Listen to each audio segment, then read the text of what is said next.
Kaluman Mukarateka Pasina pena panagain Do overtake Busandi seka Ngoma magariro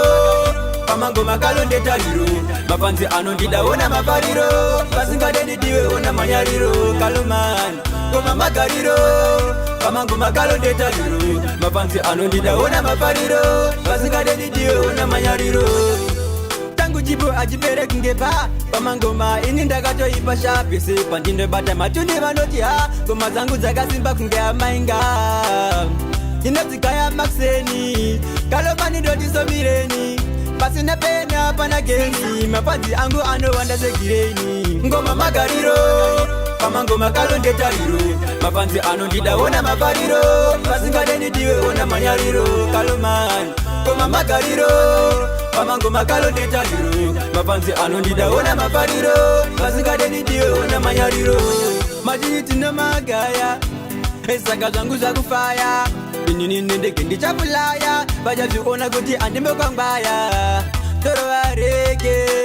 Mangoma andirege Kalomani ndichakwira ondege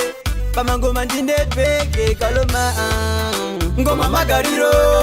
Pamangoma kalonde tariro Mapanzi ano ndidaona mafariro Pasinga deni diwe ona manyariro Kalomani Ngoma magariro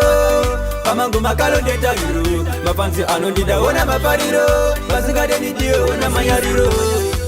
Tangu jibu ajibere kungepa Pamangoma ininda gato ipasha Pese pandinde bata machuni manotia Goma zangu zaga simba kungea mainga Inatikaya makseni Kalomani dodi somireni Pasina pena panageni Mapanzi angu ano wanda zekireni Ngoma magariro Pamangoma kalonde tariro Mapanzi ano ndidaona mafariro Pasinga deni diwe ona manyariro Kalomani Ngoma magariro Pamangoma kalonde tariro Mapanzi ano ndidaona mafariro Pasinga deni diwe ona manyariro